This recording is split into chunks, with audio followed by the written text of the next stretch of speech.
राम राम साहब, पर्ची नहीं है, मेरी भावना है, क्योंकि पहली बार स्टेज पे आई हूँ आपके सामने। तो गजानन जी महाराज की, वीर तेजा जी महाराज की, 36 कौम के लोगों के इष्ट देवी देवता, कुल देवी देवता व लोक देवताओं की, संत महात्माओं की, सभी देवी देवताओं को वंदन करते हुए खींवसर क्षेत्र की पावन धरा को प्रणाम करती हूँ। सुमन मेघवाल, प्रधान नागौर, मुंडवा चेयरमैन सुभाष जी गंदोई, अनिल बारूपाल जी, और कोई गलती रह गई हो तो माफ़ी देना, राजू राम खोजा जी, माफ़ी देना, राजू राम खोजा जी, सम्मानित मंच और सामने बैठी देवतुल्य जनता का धन्यवाद, अभिनंदन। मैं आपको धन्यवाद देती हूँ कि सन 1977 से आपने मेरे परिवार को साथ दिया है और हमेशा कंधे से कंधा मिलाकर आप लोग चले हैं। यह विधानसभा का उपचुनाव नहीं है, यह एकमात्र उपचुनाव नहीं है, इस चीज को आज आप ध्यान में रखिएगा।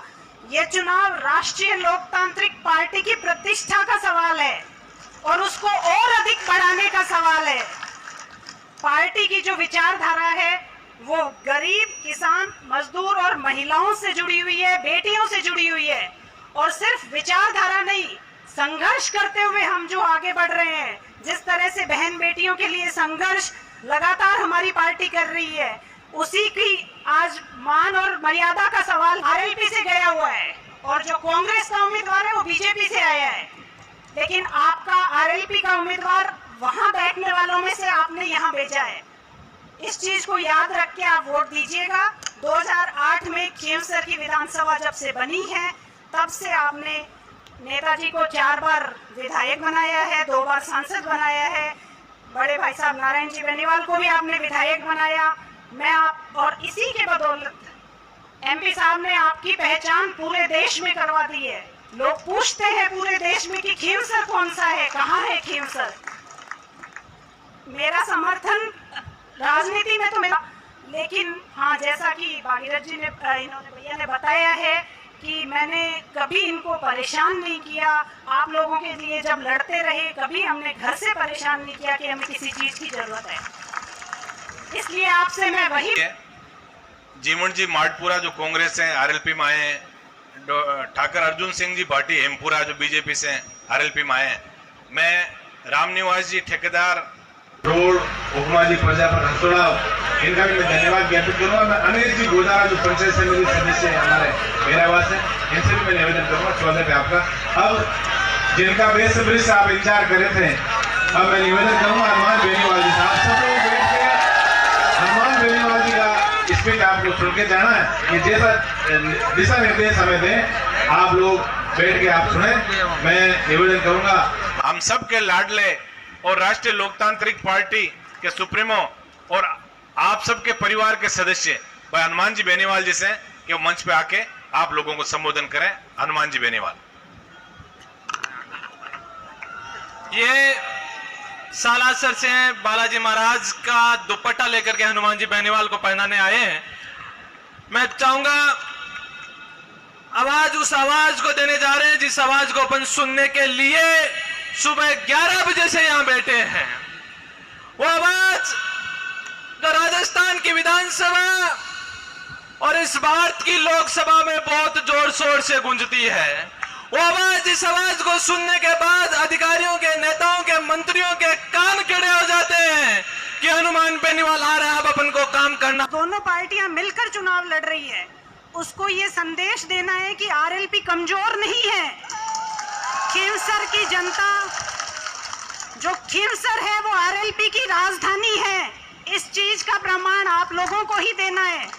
और खींवसर की भूमिका, आपकी भूमिका मैं पुरजोर तरीके से, हाँ नहीं आता लेकिन सीख जाऊंगी, आपके बीच रह के सब कुछ सीखूंगी। खींवसर विधानसभा से हमारा राष्ट्रीय लोकतांत्रिक पार्टी का जो है राजनीतिक रिश्ता नहीं है, पारिवारिक रिश्ता है। याद रखना, आपका उम्मीदवार आपका अपना है। बीजेपी का जो उम्मीदवार है वो आरएलपी से गया हुआ है और जो कांग्रेस का उम्मीदवार है वो बीजेपी से आया है। लेकिन आपका आरएलपी का उम्मीदवार वहां बैठने वालों में से आपने यहां भेजा है। इस चीज को याद रख के आप वोट दीजिएगा। 2008 में खींवसर की विधानसभा जब से बनी है तब से आपने नेताजी को 4 बार विधायक बनाया है, 2 बार सांसद बनाया है। बड़े भाई साहब नारायण जी बेनीवाल को भी आपने विधायक बनाया। मैं आप और इसी के बदौलत एमपी साहब ने आपकी पहचान पूरे देश में करवा दी है। लोग पूछते हैं पूरे देश में कि खींवसर कौन सा है, कहाँ है खींवसर। मेरा समर्थन, राजनीति में तो मेरा शायद इनके साथ कोई सहयोग नहीं रहा होगा, लेकिन हाँ, जैसा कि भागीरथ जी ने, इन्होंने भैया ने बताया है कि मैंने कभी इनको परेशान नहीं किया। आप लोगों के लिए जब लड़ते रहे, कभी हमने घर से परेशान नहीं किया कि हमें किसी चीज़ की ज़रूरत है।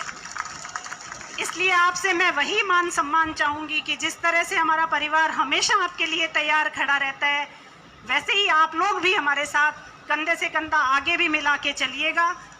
और भैया चिंता कर रहे थे वज़न कम हो जाएगा, तो उसकी कोई ऐसा कुछ नहीं है, नहीं होगा, क्योंकि इतनी बड़ी पार्टी मेरे साथ खड़ी है, आप सब लोग साथ खड़े हैं, ऐसा कुछ नहीं होगा। खींवसर में आपके लाडले सांसद महोदय ने के नेतृत्व में जो विकास कार्य हुए हैं सभी जानते हैं आप लोग। आपके सांसद ने लोकसभा में जनता की आवाज़ उठाई है, हमेशा लड़ाई लड़ी है। आपके लोकप्रिय नेता नारायण जी बेनीवाल ने भी विधानसभा में जनता के हितों के लिए लड़ाई लड़ी है। उसके कारण ही यहाँ विकास संभव हो पाया है। अब उपचुनाव में कई हथकंडे अपनाए जाएंगे, किसी की ट्रांसफ़र कर देंगे, किसी की पोस्टिंग कर देंगे, इससे ज़्यादा जोर नहीं चलेगा।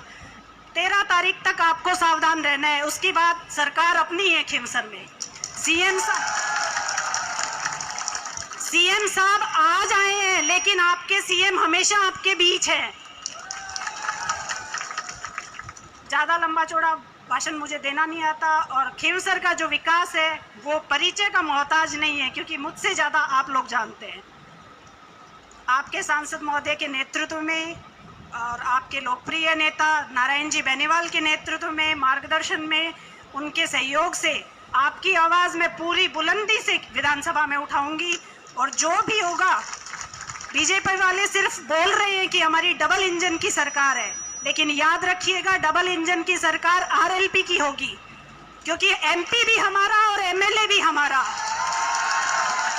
इसे कहते हैं डबल इंजन की सरकार। आज सीएम साहब आपको टेलीफोन भी कर सकते हैं, लेकिन कल आपको सीएम साहब नहीं जानेंगे कि कौन कहां से, लेकिन आपके एमपी साहब आपको हमेशा याद रखेंगे, हमेशा आपका काम करवाएंगे। और भैया मेरा सहयोग पूरी तरीके से देंगे, इनके मार्गदर्शन में ही मैं काम करूंगी। और आपसे अनुरोध है कि आने वाली 13 तारीख, जैसे मेघ सिंह जी ने बताया कि 13 तारीख को बोतल के निशान पे वोट देना और भारी मतों से मुझे विजयी बनाना, मुझे आशीर्वाद देना। आपने हमेशा दिया है मेरे परिवार को, आज मेरे ऊपर भी भरोसा जताना। धन्यवाद। राम राम सा। मैं चाहूंगा आवाज उस आवाज को देने जा रहे हैं जिस आवाज को अपन सुनने के लिए सुबह 11 बजे से यहां बैठे हैं। वो आवाज तो राजस्थान की विधानसभा और इस भारत की लोकसभा में बहुत जोर शोर से गूंजती है। वो आवाज, जिस आवाज को सुनने के बाद अधिकारियों के, नेताओं के, मंत्रियों के कान खड़े हो जाते हैं कि हनुमान बेनीवाल आ रहा है, अब अपन को काम करना पड़ेगा। मैं चाहूंगा कि पूरा पंडाल ऊपर हाथ खड़ा करके जोरदार तालियों के साथ हनुमान जी बेनीवाल का स्वागत और मान सम्मान आज की सभा में करें। हनुमान जी बेनीवाल की यह सभा, आज की यह सभा हनुमान जी बेनीवाल का बहुत पुरजोर तरीके से स्वागत करती है, मान सम्मान करती है। अब हमारे बीच में हनुमान जी बेनीवाल, मैं चाहूंगा कि जोरदार ऊपर हाथ खड़ा करके एक बार पूरा पंडाल ऊपर हाथ खड़ा करके हनुमान बेनीवाल जिंदाबाद, हनुमान बेनीवाल जिंदाबाद, हनुमान बेनीवाल तुम संघर्ष करो, हनुमान बेनीवाल तुम आगे बढ़ो, हमारा नेता कैसा हो, राष्ट्रीय लोकतांत्रिक पार्टी जिंदाबाद, नागौर से सांसद हनुमान जी बेनीवाल।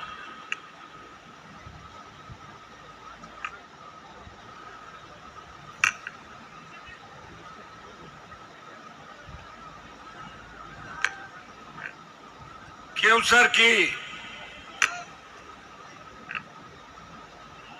आज की इस नामांकन रैली के अंदर मंचासीन छोटे भाई और केवसर के पूर्व विधायक जो छात्र जीवन से हर संघर्ष हर उतार चढ़ाव के अंदर मेरे साथ खड़े रहे, नारायण बेनीवाल जी, मेरी बहन और राजस्थान की विधानसभा के अंदर बावरी समाज की आवाज बनी, मेड़ता की पूर्व विधायक इंदिरा बावरी जी, छोटे भाई जाइल से जो विधायक बनते बनते रह गए थे अनिल बारूपाल जी, हमारे यहां पे 2008 से लगातार परिवार की तरह खड़े रहे हर परिस्थिति के अंदर।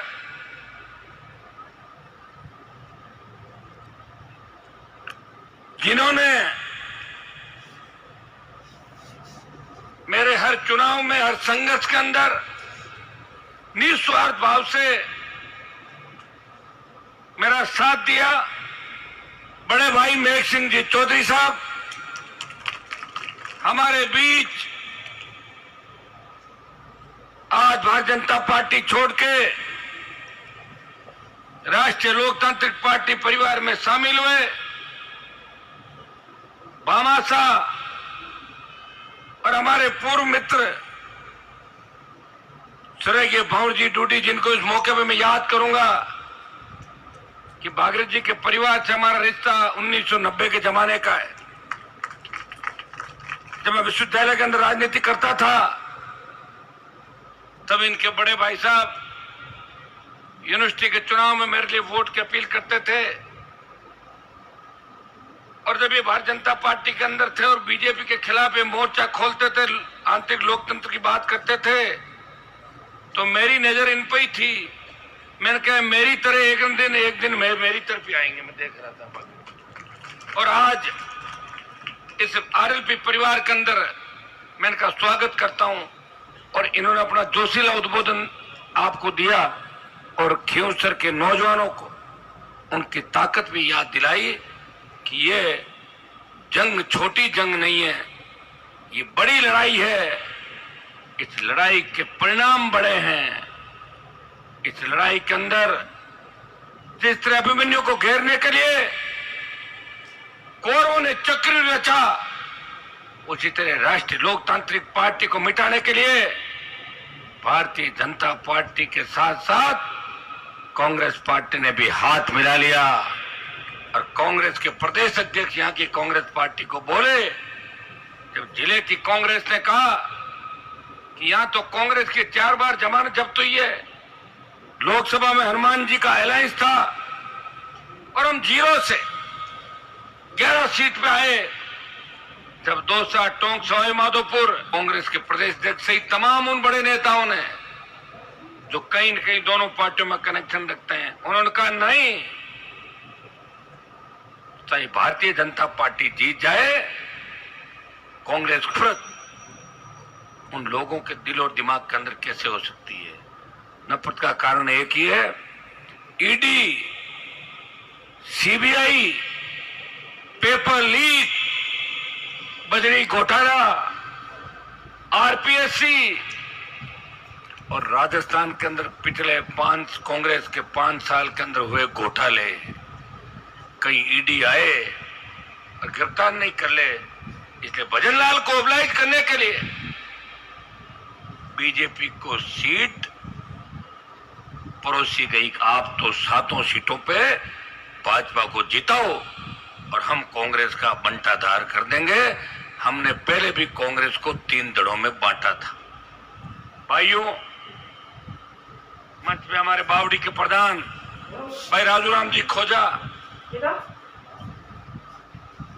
प्रभुदयाल जी जो लूणकंड सर से प्रत्याशी रहे, और प्रभुदयाल जी ने एक बात नहीं बताई, बाकी तो बता दी सारी, कि मैं इनको आरएलपी से चुनाव लड़ना चाहता था ताकि मेरी पार्टी मजबूत होती और ये चुनाव निकाल लेते। क्यों सरपंच साहब? ये निकालते कब? जब शुरुआत के अंदर आ जाते। लेकिन गुरुजी की इच्छा थी कि मैं निर्दलीय लड़ूंगा और हम इनका वेट करते रहे।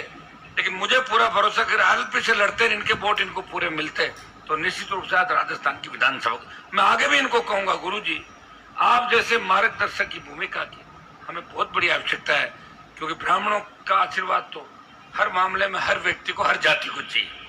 चाहे कोई ब्राह्मण समाज की बुराई करेगा, लेकिन वो अपने कार्यक्रमों के अंदर ब्राह्मण को ही आमंत्रित करेगा। ब्राह्मण के बिना तो शुभ कार्य में आज नॉमिनेशन हुआ तो भी पूछता तो हमारी ही रूपाराम जी, हमारे पूर्व प्रधान नागौर के उप प्रधान शेरगढ़ के लक्ष्मण जी। अब 5 मिनट सुन के जाओ, कहां जा रहे हो? वो पहले खड़ा हो गया था, इन्होंने सोचा कम भाषण देंगे आज, वो उसी को मान लिया इन्होंने। थोड़ी देर रुको एक बार, है ना। उप प्रधान संपत जी, छोटे भाई और बाड़मेर की उभरती हुई आवाज थान सिंह डोली, हमारे खींवसर के उप प्रधान राम सिंह बगड़िया जी, युवा नेता प्रत्युष सिंह मेघवाल जी, युवा नेता नरेश जी नायक, मुंडवा के हमारे चेयरमैन प्रत्युष सुभाष जी कंदोई, छोटे भाई कुचेरा के उभरते हुए नेता राजेंद्र जी डुकिया, सागर डूडी जी, हमारे साथ शामिल हुए गोदारा जी, पांचुड़ी के हमारे छोटे भाई कर्ण सिंह जी,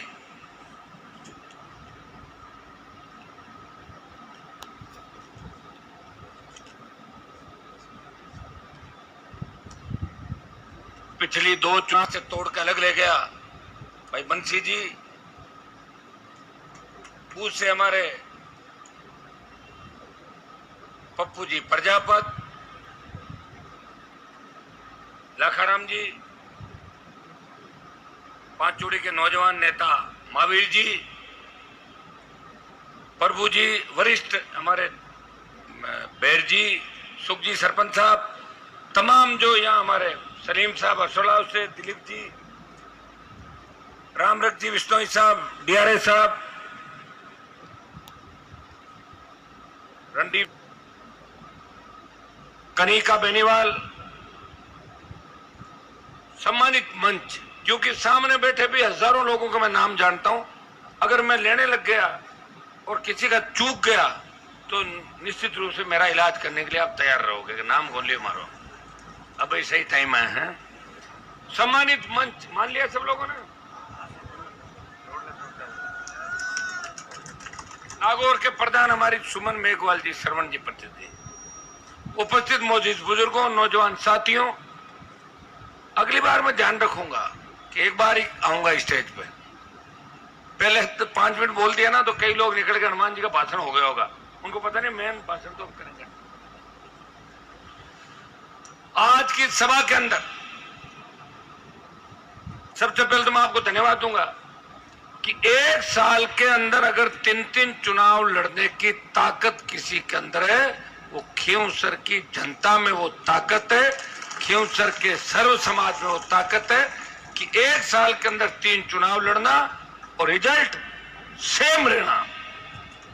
2018 के अंदर मुझे विधानसभा के अंदर भेजा, 19 में लोकसभा के अंदर भेजा, और नारायण को तब राजस्थान की विधानसभा के अंदर इसी गहलोत सरकार के सामने जब 12 मंत्री और 50 विधायक घर घर घूम रहे थे, खींवसर की जनता ने सरकार को हराया और हनुमान बेनीवाल का मान और सम्मान रखा।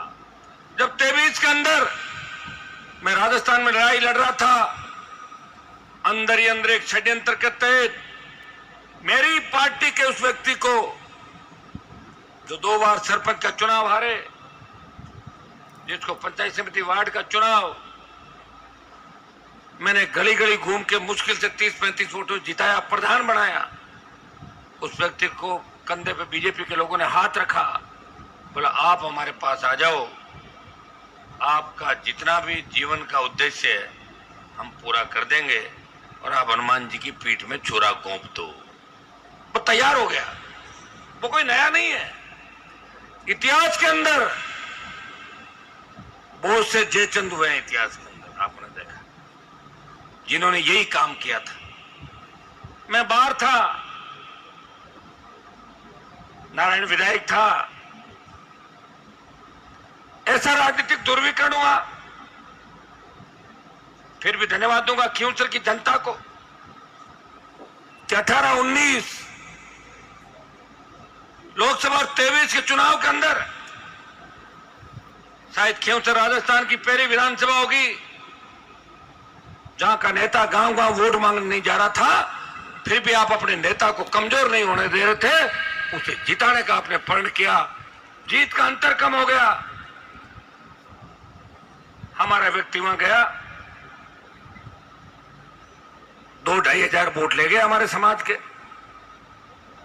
हर जगह मैं थारो रिश्तेदार, थारो सभी रिश्तेदार है, हर मंच पे बैठा, हर आपने के भाई के गनाए क्यों मैं क्यों, तो लोग बातों में आ गए। फिर हमारे थोड़ा सा बावरी समाज और राई का समाज, जो 80% से ज्यादा पोलिंग मेरे परिवार को करता था, थोड़ा सा आशीर्वाद उनका कम हो गया, को 2.5-3 हजार वोट चले गए, 5 हजार बल्ला ले गया, जीत का अंतर कम हो गया। तो बीजेपी को लगने लगा कि आरएलपी तो खत्म हो गई। और लोकसभा चुनाव के अंदर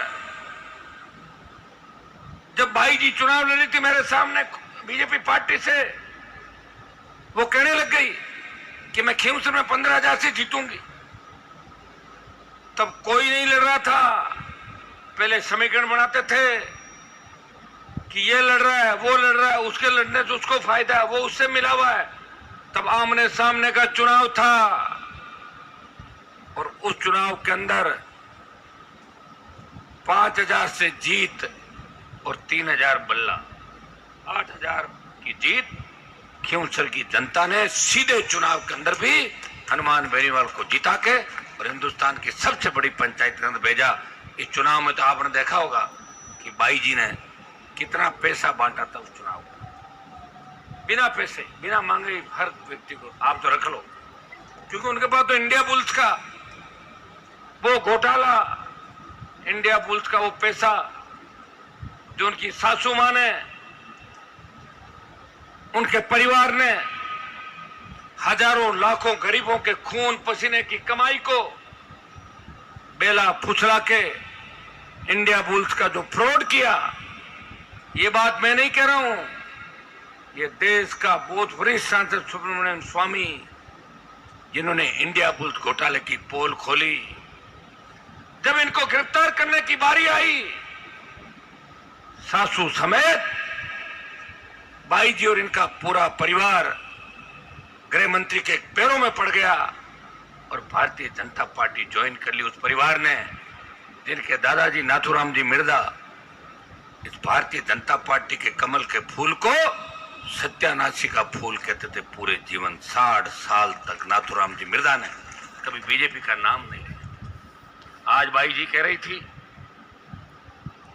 कि रेवंत जी ने भेज दो विधानसभा में, हनुमान जी तो जयकारा लगाया, ए बड़े नाची और डोका और मूंग बाटी, कहीं विधानसभा में डोका और मूंग पावे गए, माँ तो खराब हो कहीं बात है, था जी भाषण छोड़ देवे, लोग ताली बजाओ। देखो, अरे विधानसभा तो छोटी सी होती है, मूंग और डोका तो खेतांग में हुआ है, बट विधानसभा में हुआ क्या आड़ पाड़, अगर नाची आड़ पाड़ डोका मूंग हुई भाई बांट दे, आड़ पाड़ तो आदमी बैठ रहे, बानी बांट देगा, एमएलए बैठ रहे जगह, कितना अपसेट होगा। देखो, एक भाई अबार मारे खेमसुरों जो को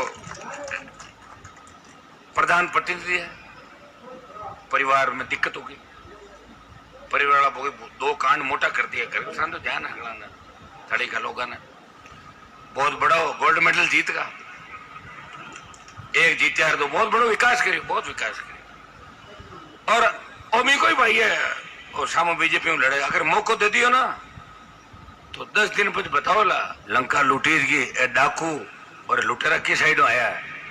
ये तो मैं बैठा हूं 20 साल से आपकी सेवा कर रहा हूं, मजा ले कोई खेमसर की तरफ देख ले। जब भजन लाल यहाँ आ रहा था मेरे पास टेलीफोन आ रहा था कि आप कितनी देर में आओगे, मैं क्यों आप क्यों घबरा रहे हो, भजन लाल को लाओ और भेजो, उसको मैं आऊंगा, मेरा काम करूंगा। तो भजन लाल भी तो इसी पार्टी में था, भजन लाल को बहुत लंबे समय से हम जानते हैं, प्रदेश के मुख्यमंत्री। अच्छी बात है, देखो मुख्यमंत्री किन के आशीर्वाद से, उनकी हैसियत क्या है, 5 जगह से सरकार चल रही है, उनको खुद को ही पता नहीं। वो रेवतराम डांगा की जगह डांगी लिख रहे हैं, डांगी हमारे उदयलाल था, वो बीजेपी में चला गया, उसका नाम लिख के डाल दिया कि मैं उनको आशीर्वाद देता हूँ। अरे बावड़े हो रहे तो मुख्यमंत्री प्रदेश के कम से कम पोस्ट तो सही करो। और हमारे बीजेपी का उम्मीदवार जोधपुर के आसोप के अंदर वोट मांग गया, मेरे नागौर का बसवानी है, मेरी पंचायत का गांव है, खींवसर विधानसभा क्षेत्र के बसवानी गांव में वोट मांगने पहुंचे। ये विधानसभा के अंदर अगर खड़ा भी कर दिया इनको और गलती से कुछ गलत बोल गए तो पूरे देश के अंदर जो मैंने आपकी इज्जत बनाई है नागौर खींवसर की, उसको मटिया मेट कर देगा इज्जत का। इस बात का ध्यान रखना, क्योंकि इसको मैं जितना करीब से जानता हूं कोई नहीं जानता। सत्ता और पैसा, कमीशन, घूसखोरी और 20 साल में करोड़ों अरबों कमाना, जुए सट्टे से लेके ऐसा कोई काम नहीं। जिस तर्ज पे इंडिया बुल्स चली उसी तर्ज पे ये चला। और इस व्यक्ति को मुझे बड़ा दुख था जब मेघ सिंह जी चुनाव हार गए खींवसर के अंदर, मेरे ही व्यक्ति 4 लोगों को लेके भाग गए। मैंने भरोसा किया उन पे, मैंने बाड़ाबंदी नहीं की, बाड़ाबंदी की थी बावड़ी के अंदर राजू के लिए, मजा ले कोई भाग गया, 1 वोट से जीता राजू, आपको ध्यान है बावड़ी के अंदर। मैंने बाड़ाबंदी नहीं की, धोखा दे के भाग गए और गढ़ में जाके शरण ले ली, कांग्रेस वाले मिल लिए। लेकिन वो हार मेघ सिंह जी की हार नहीं थी, और मुझे दुख इसलिए नहीं था कि मैं अपनों से ही लड़ रहा था। जिस तरह महाभारत के अंदर अपने लोग अपनों से लड़ रहे थे, लेकिन वो अपने कौरवों की भूमिका में थे और हम उस व्यवस्था को जिंदा रखने के लिए लड़ाई लड़ रहे थे। भाइयों, इस इतिहास के अंदर शायद ऐसा व्यक्ति कोई नहीं होगा जिसने धोखा नहीं खाया, लेकिन 25, 30, 50 साल साथ रहने के बाद अगर मेरी भूल हुई कहीं पे तो निश्चित रूप से मेरी भूल थी